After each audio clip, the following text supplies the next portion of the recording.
Según la encuesta de Steam de junio de 2020, cerca de un 65% de sus usuarios juegan en resolución 1920 x 1080 píxeles. Esto se debe a que el 1080p es una resolución que, tanto a la hora de consumir contenido multimedia como a la hora de jugar, se ha vuelto un completo estándar. Y además, las GPUs, a día de hoy por lo menos, tienen esta resolución completamente dominada. Teniendo esto en cuenta, el día de hoy analizaremos una GPU pensada para todo aquel que está buscando poder jugar todos los títulos del mercado a 1080p a como mínimo 60 FPS o más si se trata de títulos del tipo eSport. Estoy hablando de la GTX 1650 Super de, en este caso, Asus. Por lo que, sin más preámbulos, arranquemos con esta review.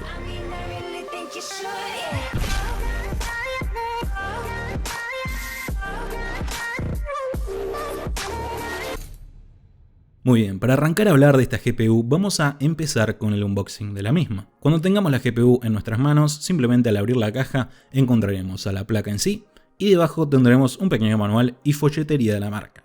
Adentrándonos en sus especificaciones, si bien esta GPU no cuenta con funciones de la línea RTX, esta placa cuenta con la misma arquitectura Turing en 12 nanómetros, pero con 1280 CUDA cores. Además, esta cuenta con 4 GB GDDR6 de VRAM, con una velocidad de 12 GB por segundo, un bus de 128 bits, un ancho de banda de 192 GB por segundo y un clock speed base de 1530 MHz que llega a boost de hasta 1800 MHz, lo que justamente significa que tiene un pequeño overclock sobre la velocidad de referencia máxima de esta placa, que según Nvidia es de 1725 MHz. En lo que es la construcción, a primera vista podemos notar que es una GPU discreta, con un diseño simple pero funcional, fiel a la filosofía de los productos de la serie TUF Gaming de Asus, a la cual pertenece. Algo que personalmente me sorprendió es el tamaño de esta GPU. Mide tan solo 20,6 centímetros de largo, 12,4 centímetros de ancho y 4,6 centímetros de alto. Tal vez si les digo estos números no signifiquen nada para ustedes, pero aquí tenemos a la 1650 Super al lado de la 1050 Ti, también ensamblada por Asus. Una placa que en su momento fue casi la equivalente de esta, pero que según Nvidia, a día de hoy, la 1650 Super rinde cerca del doble que la 1050 Ti. Esto es simplemente una curiosidad, pero a mí personalmente me resulta súper interesante ver cómo generación tras generación el tamaño se reduce y el rendimiento aumenta. Por más de que sea una GPU compacta, gran parte de su tamaño se lo debe al sistema de refrigeración que Asus incorporó en ella.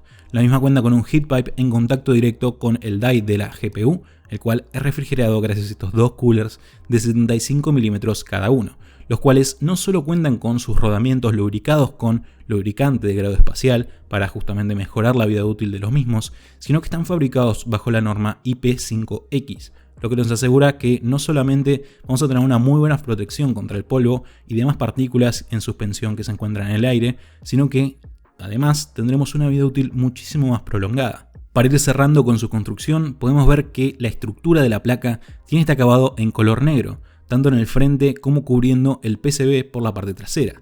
Y también tenemos algunos detalles como texturas simil camuflaje y branding de la serie TUF Gaming, a la cual, nuevamente les repito, pertenece esta placa. Para finalizar con el apartado estético, algo que a algunos tal vez los decepciona un poco es que la placa lamentablemente no cuenta con esos detalles RGB que justamente nos sirven para darnos aún más FPS. Sin embargo, algo que fuera de bromas sí nos podría ayudar tanto a la hora de jugar como a la hora de, por qué no, streamear con esta placa, es el software que tiene incluido esta GPU. En primer lugar, al ser una placa de Asus, podremos utilizar el software Asus Tweak, con el cual podremos, por ejemplo, jugar con el voltaje o las frecuencias de nuestra GPU para de esta forma hacer cosas como overclock o undervolt.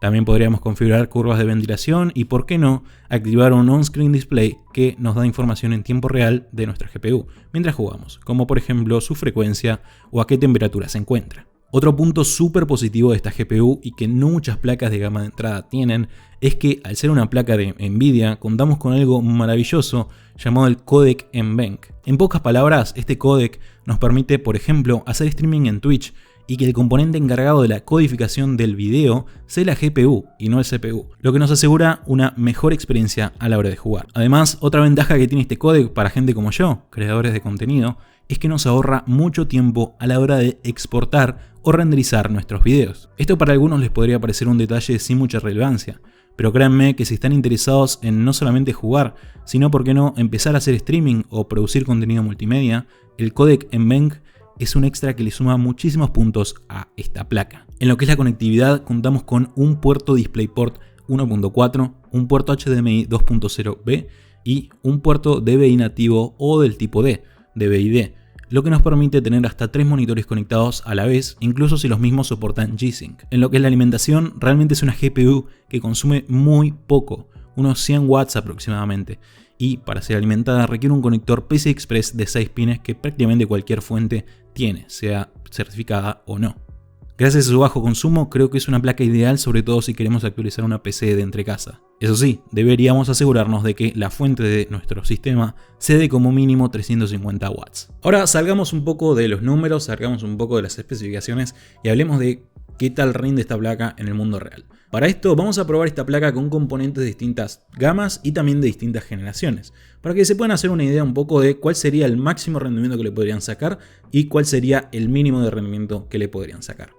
Como muchos de ustedes probablemente tengan un sistema que les gustaría actualizar y están viendo si justamente esta placa les vendría bien, para el primer sistema que utilicé para las pruebas, utilicé justamente un procesador i5 7400, un procesador que salió hace bastantes años, bueno, bastantes no, hace un par de años, pero que a día de hoy se empieza a quedar corto en algunos juegos. El mismo cuenta con 4 núcleos, 4 hilos y una frecuencia de base de 3 GHz con boost de hasta 3,4 GHz, por lo que nos va a servir bastante bien para saber un poco cuál sería el mínimo de rendimiento que podríamos esperar de esta GPU si le ponemos un CPU actual, como por ejemplo un Ryzen 3, un i3 actual y en este caso un i5 de generaciones anteriores. Además de probar esta GPU con este i5 7400, lo que hice también es probarla con un procesador bastante más potente, el Ryzen 7 3700X, procesador de 8 núcleos, 16 hilos, con frecuencia base en 3,6 GHz y boost de hasta 4,4 GHz. De esta forma básicamente vamos a tener un pequeño parámetro. Acá abajo tendríamos el rendimiento que nos daría con un procesador básico como un i5 7400, que a día de hoy para jugar es lo mínimo que te recomendaría. Y arriba tendríamos el rendimiento que nos daría con un procesador un poco más potente, el Ryzen 7 3700X. Entonces, si están pensando en armar un sistema nuevo, básicamente piensen que el rendimiento va a estar entre justamente estos dos resultados que obtengamos. Entonces sí, una vez que más o menos ya les expliqué un poco cuál fue mi razonamiento para hacer las pruebas, vamos a ver un poco cómo fue el rendimiento que obtuvimos con esta GTX 1650 Super.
En fin, ahora sí que ya terminaron un poco los benchmarks. Como pueden haber visto, lo probamos con cerca de 10 juegos me parece, y en todos tuvimos excelentes resultados. Si bien en algunos benchmarks con el i5 7400 tuvimos algunos bajones de FPS bastante importantes, estos no se deben a la GPU, se deben a que simplemente el CPU no daba para más. Entonces si lo acompañan con un CPU mejor, simplemente pueden ver los resultados que obtuvimos. En juegos competitivos tipo CSGO, Valorant, etc., las tasas de FPS estaban altísimas, encima con los gráficos todos en alto. Y obviamente en juegos como CSGO mucha gente, por ejemplo, juega en resoluciones más bajas. Es una GPU que se la banca completamente. Si querés jugar juegos más AAA, más tranquilos, con detalles en alto, también vas a tener muy buenas tasas de FPS. No experimenté menos de 60 FPS en casi ningún juego. Y de última, si tenemos menos de 60 FPS, podemos bajar la calidad gráfica. Porque acuérdense, los benchmarks que acaban de ver eran casi todos con, o mejor dicho, todos con los juegos en la mejor resolución, la mejor calidad gráfica posible. Entonces sí, como resumen un poco final, me parece que es una GPU súper interesante si estás pensando en armar tu próxima computadora y simplemente no querés invertir demasiado en, por ejemplo, una RTX 2060. Es una GPU que, por lo menos para juegos eSports, alcanza y sobra, y si querés jugar títulos más demandantes, también te va a acompañar muy pero muy bien. En fin, esto ha sido un poco todo por la review del día de hoy. Espero que te haya gustado mucho. Si fue así, agradecería que apoyes el video con un me gusta y te suscribas al canal si te gusta el resto del contenido. Si tenés esta GPU y querés contarle a la comunidad cuál fue tu experiencia con la misma, estaría bueno que dejes tu opinión sobre la misma en los comentarios de acá abajo, para así los que están pensando en comprarla pueden tener más información de usuarios reales, o mejor dicho, más información de usuarios que tienen esta GPU y la usan todo el día. En fin, esto ha sido todo por el video de hoy. Agradecimientos para Nvidia y para Asus que nos han enviado esta GPU para hacer el review. Y bueno, nada. Esto ha sido un poco todo por el video de hoy. Soy Tony y nos veremos en un próximo video. Chao, chao.